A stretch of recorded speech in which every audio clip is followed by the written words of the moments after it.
ओम विष्णवे नमः। आप सभी को पौष पूर्णिमा की हार्दिक शुभकामनाएं। आज के इस वीडियो में आप सुनेंगे श्री सत्यनारायण भगवान की व्रत कथा। तो चलिए शुरू करते हैं। एक समय की बात है, नैमिषारण्य तीर्थ में सौनका आदि अक्षयों ने श्री सूत जी से पूछा, हे प्रभु, इस कलयुग में वेद विद्या रहित मनुष्यों को प्रभु भक्ति किस प्रकार मिल सकती है तथा उनका उद्धार कैसे होगा।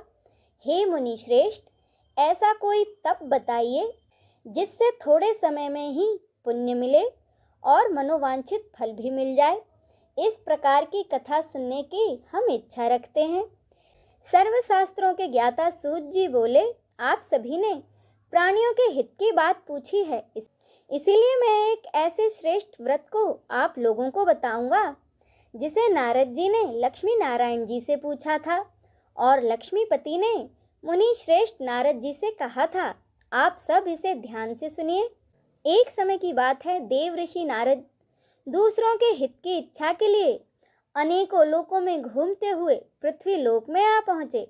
यहाँ उन्होंने अनेक योनियों में जन्मे प्राय सभी मनुष्यों को अपने कर्मों द्वारा अनेकों दुखों से पीड़ित देखा। उनका दुख देख नारद जी सोचने लगे कि कैसा यत्न किया जाए जिसके करने से निश्चित रूप से मानवों के दुख का अंत हो जाए। इसी विचार पर मनन करते हुए वह विष्णु लोक में गए। वहाँ वह देवों के ईश भगवान नारायण की स्तुति करने लगे, जिनके हाथों में शंख चक्र गदा और कमल का फूल था, गले में वरमाला पहने हुए थे। स्तुति करते हुए नारद जी बोले, हे भगवान, आप अत्यंत शक्ति से संपन्न हैं। मन तथा वाणी भी आपको नहीं पा सकती हैं। आपका आदि मध्य और अंत नहीं है। निर्गुण स्वरूप सृष्टि के कारण भक्तों के दुख को दूर करने वाले आपको मेरा नमस्कार है। नारद जी की स्तुति सुन भगवान विष्णु बोले, हे मुनि श्रेष्ठ, आपके मन में क्या बात है? आप किस काम के लिए यहाँ पधारे हैं, उसे निसंकोच कहो। इस पर नारद मुनि बोले कि पृथ्वी लोक में अनेक योनियों में जन्मे मनुष्य अपने कर्मों के द्वारा अनेकों दुखों से दुखी हो रहे हैं। हे नाथ, आप मुझ पर दया रखते हैं, इसीलिए बताइए कि वो मनुष्य थोड़े ही प्रयास से अपने दुखों से कैसे छुटकारा पा सकते हैं। श्री हरि बोले, हे नारद, मनुष्यों की भलाई के लिए तुमने बहुत अच्छी बात पूछी है। जिसके करने से मनुष्य मोह से छूट जाता है, वह बात मैं कहता हूँ, उसे सुनो। स्वर्ग लोक व पृथ्वी लोक दोनों में एक दुर्लभ उत्तम व्रत है जो पुण्य देने वाला है। आज प्रेम वश होकर मैं तुमसे कहता हूँ, श्री सत्यनारायण भगवान का यह व्रत अच्छी तरह विधान पूर्वक करके मनुष्य तुरंत ही यहाँ सुख भोग कर अंत में मोक्ष को पाता है। भगवान श्री हरि के वचन सुन नारद जी बोले कि उस व्रत का फल क्या है और उसका विधान क्या है? यह व्रत किसने किया था? इस व्रत को किस दिन करना चाहिए? सब कुछ विस्तार से बताएं। नारद जी की बातें सुनकर श्री हरि बोले, दुख वह शोक को दूर करने वाला यह व्रत सभी स्थानों पर विजय दिलाने वाला है। मानव को भक्ति व श्रद्धा के साथ शाम को श्री सत्यनारायण भगवान की पूजा धर्म परायण होकर ब्राह्मणों व बंधुओं के साथ करनी चाहिए। भक्ति भाव से ही नैवेद्य, केले का फल, घी, दूध और गेहूं का आटा सवाया ले। गेहूं के स्थान पर साठी का आटा, शक्कर तथा गुड़ लेकर वह सभी भक्षण योग पदार्थों को मिलाकर भगवान को भोग लगाएं। ब्राह्मणों सहित बंधु बांधवों को भी भोजन कराएं। उसके बाद स्वयं भी भोजन करें। भजन कीर्तन के साथ भगवान की भक्ति में लीन हो जाएं। इस तरह सत्यनारायण भगवान का यह व्रत करने पर मनुष्य की सभी इच्छाएं निश्चित ही पूरी होती हैं। इस कलिकाल अर्थात कलयुग में पृथ्वी लोक में मोक्ष का यही एक सरल उपाय बताया गया है। इसी के साथ श्री सत्यनारायण कथा का प्रथम अध्याय संपूर्ण होता है। बोलिए श्री सत्यनारायण भगवान की जय। अब सुने दूसरा अध्याय। सूत जी बोले, हे ऋषियों, जिसने पहले समय में इस व्रत को किया था उसका इतिहास कहता हूँ। ध्यान से सुनो। सुंदर काशीपुरी नगरी में एक अत्यंत निर्धन ब्राह्मण रहता था। भूख प्यास से परेशान वह धरती पर घूमता रहता था। ब्राह्मणों के प्रेम से प्रेम करने वाले भगवान ने एक दिन ब्राह्मण का वेश धारण कर उसके पास जाकर पूछा, हे विप्र, नित्य दुखी होकर तुम पृथ्वी पर क्यों घूमते हो? दीन ब्राह्मण बोला, मैं निर्धन ब्राह्मण हूँ, भिक्षा के लिए धरती पर घूमता हूँ। हे भगवान, यदि आप इसका कोई उपाय जानते हो तो बताइए। वृद्ध ब्राह्मण कहता है कि सत्यनारायण भगवान मनोवांछित फल देने वाले हैं, इसीलिए तुम उनका पूजन करो। इसे करने से मनुष्य सभी दुखों से मुक्त हो जाता है। वृद्ध ब्राह्मण बनकर आए सत्यनारायण भगवान उस निर्धन ब्राह्मण को व्रत का सारा विधान बताकर वहां से अंतर्धान हो गए। ब्राह्मण मन ही मन सोचने लगा कि जिस व्रत को उस वृद्ध ब्राह्मण ने करने को कहा है मैं उसे जरूर करूँगा। यह निश्चय करने के बाद उसे रात में नींद नहीं आई।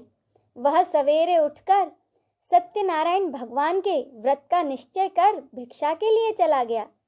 उस दिन निर्धन ब्राह्मण को भिक्षा में बहुत सा धन मिला, जिससे उसने बंधु बांधवों के साथ मिलकर श्री सत्यनारायण भगवान का व्रत संपन्न किया। भगवान सत्यनारायण का व्रत संपन्न करने के बाद वह निर्धन ब्राह्मण सभी दुखों से छूट गया और अनेक प्रकार की संपत्तियों से युक्त हो गया। उसी समय से यह ब्राह्मण हर महीने इस व्रत को करने लगा। इस तरह से सत्यनारायण भगवान के व्रत को जो मनुष्य करेगा वह सभी प्रकार के पापों से छूटकर मोक्ष को प्राप्त होगा। जो मनुष्य इस व्रत को करेगा वह सभी दुखों से भी मुक्त हो जाएगा। सूत जी बोले, इस तरह से नारद जी से नारायण जी का कहा हुआ श्री सत्यनारायण व्रत को मैंने तुमसे कहा है। हे विप्रों, अब मैं और क्या कहूँ? ऋषि बोले, हे मुनिवर, संसार में उस विप्र से सुनकर और किस किसने इस व्रत को किया, हम सब इस बात को सुनना चाहते हैं। इसके लिए हमारे मन में अपार श्रद्धा का भाव है। सूत जी बोले, हे मुनियों, जिस जिसने इस व्रत को किया अब वह सुनो। एक समय वही विप्र धन व ऐश्वर्य के अनुसार अपने बंधु बांधवों के साथ इस व्रत को करने को तैयार हुआ। उसी समय एक लकड़ी बेचने वाला बूढ़ा आदमी आया और लकड़ियां बाहर रखकर अंदर ब्राह्मण के घर में गया। प्यास से दुखी वह लकड़हारा उनको व्रत करते देख विप्र को नमस्कार कर पूछने लगा कि आप यह क्या कर रहे हैं तथा इसे करने से क्या फल मिलेगा, कृपया मुझे भी बताएं। ब्राह्मण ने कहा कि सभी मनोकामनाओं को पूरा करने वाला यह सत्यनारायण भगवान का व्रत है। इनकी कृपा से ही मेरे घर में धन धान्य आदि की वृद्धि हुई है। विप्र से सत्यनारायण व्रत के बारे में जानकर लकड़हारा बहुत प्रसन्न हुआ। चरना अमृत लेकर वह प्रसाद खाने के बाद वह अपने घर गया। लकड़हारे ने अपने मन में संकल्प किया कि आज लकड़ी बेचने से जो धन मिलेगा उसी से श्री सत्यनारायण भगवान का उत्तम व्रत करूँगा। मन में इस विचार को ले बूढ़ा आदमी सिर पर लकड़ियाँ रखकर उस नगर में बेचने गया जहाँ धनी लोग ज़्यादा रहते थे। उस नगर में उसे अपनी लकड़ियों का दाम पहले से 4 गुना अधिक मिलता है।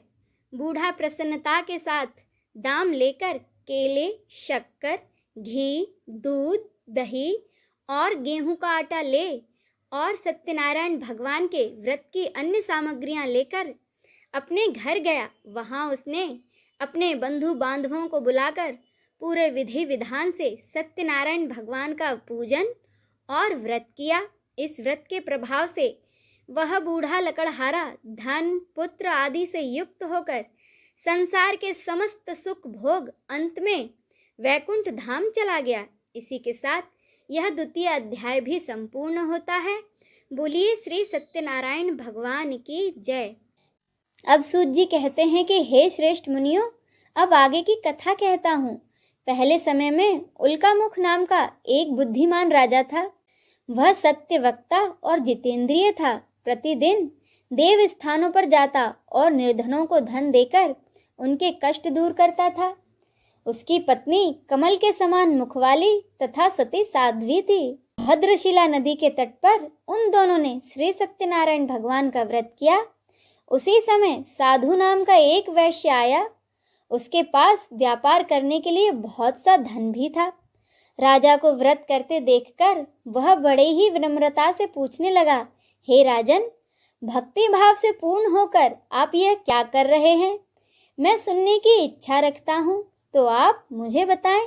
राजा बोला, हे साधु, अपने बंधु बांधवों के साथ पुत्र आदि की प्राप्ति के लिए एक महाशक्तिमान श्री सत्यनारायण भगवान का व्रत व पूजन कर रहा हूँ। राजा के वचन सुन साधु आदर से बोला, हे राजन, मुझे इस व्रत का सारा विधान कहिए। आपके कथनानुसार मैं भी इस व्रत को करूँगा।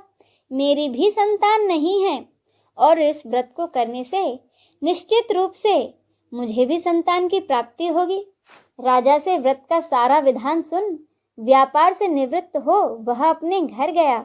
साधु वैश्य ने अपनी पत्नी को संतान देने वाले इस व्रत का वर्णन कह सुनाया और कहा कि जब मेरी संतान होगी तब मैं इस व्रत को करूँगा। साधु ने इस तरह के वचन अपनी पत्नी लीलावती से कहे। एक दिन लीलावती अपने पति के साथ आनंदित हो सांसारिक धर्म में प्रवृत्त होकर सत्यनारायण भगवान की कृपा से गर्भवती हो गई। 10वें महीने में उसके गर्भ से एक सुंदर कन्या ने जन्म लिया। दिनों दिन वह ऐसे बढ़ने लगी जैसे कि शुक्ल पक्ष का चंद्रमा बढ़ता है। माता पिता ने अपनी कन्या का नाम कलावती रखा। एक दिन लीलावती ने मीठे शब्दों में अपने पति को याद दिलाया कि आपने सत्यनारायण भगवान के जिस व्रत को करने का संकल्प किया था उसे करने का समय आ गया है, आप इस व्रत को करिए। साधु बोला, हे प्रिय, इस व्रत को मैं उसके विवाह पर करूँगा। इस प्रकार अपनी पत्नी को आश्वासन देकर वह नगर को चला गया। साधु ने एक बार नगर में अपनी कन्या को सखियों के साथ देखा तो तुरंत ही दूत को बुलाया और कहा कि मेरी कन्या के योग्य वर देख कर आओ। साधु की बात सुनकर दूत कंचन नगर में पहुंचा और वहां देखभाल कर लड़की के सुयोग्य वाणिक पुत्र को ले आया। सुयोग्य लड़के को देख साधु ने बंधु बांधवों को बुलवाकर अपनी पुत्री का विवाह कर दिया। लेकिन दुर्भाग्य की बात यह है कि साधु ने अभी भी श्री सत्यनारायण भगवान का व्रत नहीं किया। इस पर श्री सत्यनारायण भगवान क्रोधित हो गए और श्राप दिया कि साधु को अत्यधिक दुख मिले। अपने कार्य में कुशल साधु बनिया अपने जमाई को लेकर रत्नासारपुर नगर में गया। वहां जाकर दामाद ससुर दोनों मिलकर चंद्रकेतु राजा के नगर में व्यापार करने लगे। एक दिन भगवान सत्यनारायण की माया से एक चोर राजा का धन चुराकर भाग रहा था। उसने राजा के सिपाहियों को अपना पीछा करते देख चुराया हुआ धन वहां रख दिया जहां साधु अपने जमाई के साथ ठहरा हुआ था। राजा के सिपाहियों ने साधु वैश्यों के पास राजा का धन पड़ा देखा तो वह ससुर जमाई दोनों को बांधकर प्रसन्नता से राजा के पास ले गए और कहा कि उन दोनों चोरों को हम पकड़ लाए हैं, आप आगे की कार्रवाई की आज्ञा दें। राजा की आज्ञा से उन दोनों को कठिन कारावास में डाल दिया गया और उनका सारा धन भी उनसे छीन लिया गया। श्री सत्यनारायण भगवान के श्राप से साधु की पत्नी भी बहुत दुखी हुई। घर में जो धन रखा था उसे चोर चुरा ले गए।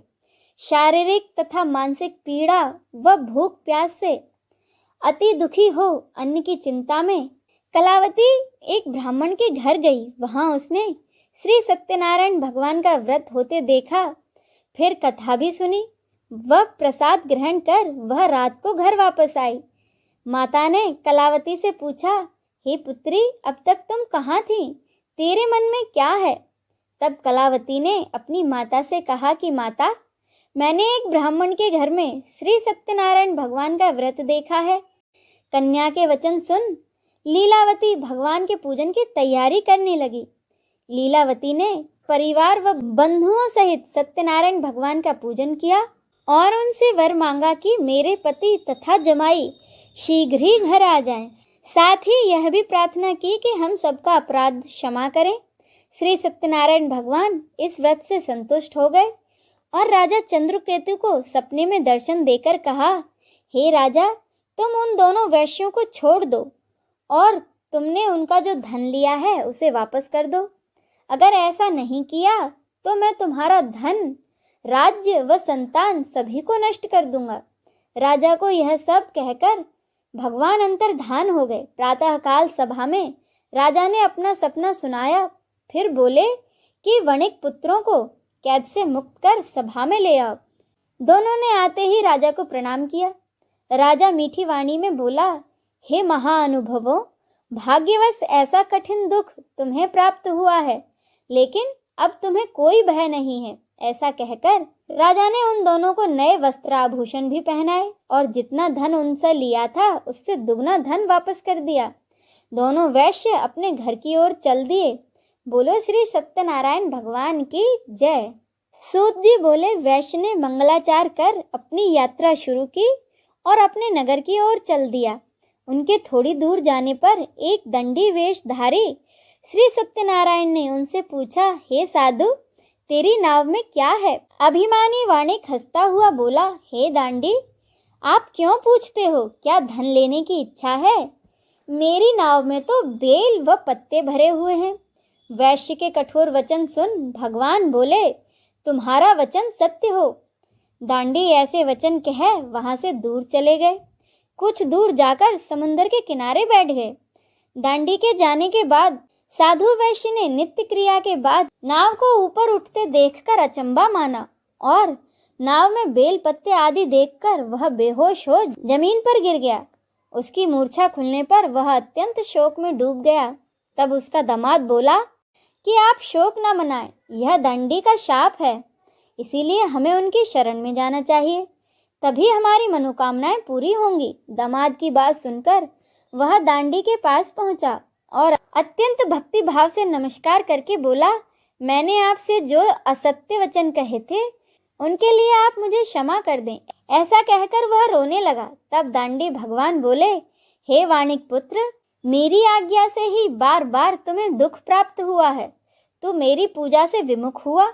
साधु बोला, हे भगवान, आपकी माया से तो ब्रह्मा आदि देवता भी आपके रूप को नहीं जानते, तब मैं अज्ञानी कैसे जान सकता हूँ? आप प्रसन्न होइए। अब मैं सामर्थ्य के अनुसार आपकी पूजा करूँगा। मेरी रक्षा करो और पहले के समान नौका में धन भर दो। साधु वैश्य के भक्ति पूर्वक वचन सुनकर भगवान प्रसन्न हुए और उसकी इच्छा अनुसार वरदान देकर वहां से अंतर्धान हो गए। ससुर जमाई जब नाव पर आए तो नाव धन से भरी हुई थी। फिर वहीं अपने अन्य साथियों के साथ सत्यनारायण भगवान का पूजन कर वे अपने नगर को चल दिए। जब नगर के नजदीक पहुंचे तो दूत को घर पर खबर करने के लिए भेज दिया। दूत साधु की पत्नी को प्रणाम कर कहता है कि मालिक अपने दामाद सहित नगर के निकट आ गए हैं। दूत की बात सुन साधु की पत्नी लीलावती ने बड़े हर्ष के साथ सत्यनारायण भगवान का पूजन कर अपनी पुत्री कलावती से कहा कि मैं अपने पति के दर्शन को जाती हूँ, तुम कार्य पूर्ण कर शीघ्र ही आ जाना। माता के ऐसे वचन सुन कलावती जल्दी में प्रसाद छोड़ अपने पति के पास चली गई। प्रसाद की अवज्ञा के कारण श्री सत्यनारायण भगवान रुष्ट हो गए और नाव सहित उसके पति को पानी में डुबो दिया। कलावती अपने पति को वहां ना पाकर रोती हुई जमीन पर गिर गई। नौका को डूबा हुआ देख व कन्या को रोता हुआ देख साधु दुखी होकर बोला कि हे भगवान, मुझसे या मेरे परिवार से जो भूल हुई है उसे क्षमा करें। साधु के दीन वचन सुनकर श्री सत्यनारायण भगवान प्रसन्न हो गए और आकाशवाणी हुई, हे साधु, तेरी बेटी मेरे प्रसाद को छोड़कर आई है, इसीलिए उसका पति गायब हो गया है। यदि वह घर जाकर प्रसाद खाकर लौटती है तो इसका पति अवश्य ही मिलेगा। ऐसी आकाशवाणी सुन कलावती घर पहुंचकर प्रसाद खाती है और फिर आकर अपने पति के दर्शन करती है। उसके बाद साधु अपने बंधु बांधवों सहित श्री सत्यनारायण भगवान का विधि विधान से पूजन करता है और इस लोक का सुख भोग अंत में स्वर्ग को जाता है। बोलिए श्री सत्यनारायण भगवान की जय। आगे सूत जी कहते हैं कि हे ऋषियों, मैं और भी एक कथा सुनाता हूँ, उसे भी ध्यानपूर्वक सुनो। प्रजा पालन में लीन तुंगध्वज नामक एक राजा था। उसने भी भगवान का प्रसाद त्याग कर बहुत ही दुख सहा था। एक बार वन में जाकर वन्य पशुओं को मारकर वह बड़ के पेड़ के नीचे आया। वहां उसने ग्वालों को भक्ति भाव से अपने बंधुओं सहित सत्यनारायण भगवान का पूजन करते देखा। अभिमानवश राजा ने उन्हें देखकर भी पूजा स्थान में नहीं गया और ना ही उसने भगवान को नमस्कार किया। ग्वालों ने राजा को प्रसाद दिया, लेकिन उसने वह प्रसाद नहीं खाया और प्रसाद को वहीं छोड़कर वह अपने नगर को चला गया। जब वह अपने नगर में पहुंचा तो वहां सब कुछ तहस नहस हुआ पाया, तो वह शीघ्र ही समझ गया कि यह सब भगवान ने ही किया है। वह दोबारा ग्वालों के पास पहुंचा और विधि पूर्वक पूजा करके प्रसाद खाया, तो श्री सत्यनारायण भगवान की कृपा से सब कुछ पहले जैसा हो गया और दीर्घ काल तक सुख भोगने के बाद अंत में उसे स्वर्ग लोक की प्राप्ति हुई। कहते हैं जो मनुष्य परम दुर्लभ इस व्रत को करेगा तो भगवान सत्यनारायण की अनुकंपा से उसे धन धान्य की प्राप्ति होगी, निर्धन धनी हो जाता है और भय मुक्त हो जीवन जीता है। संतानहीन मनुष्य को संतान सुख मिलता है और सारे मनोरथ पूर्ण होने पर मानव अंत काल में वैकुंठ धाम को जाता है। सूत जी बोले, जिन्होंने पहले इस व्रत को किया है अब उनके दूसरे जन्म की कथा सुनो। वह कहता हूँ, वृद्ध ब्राह्मण ने सुदामा का जन्म लेकर मोक्ष की प्राप्ति की। लकड़हारे ने अगले जन्म में निषाद बनकर मोक्ष प्राप्त किया। उल्कामुख नाम का राजा दशरथ होकर वैकुंठ धाम को गया।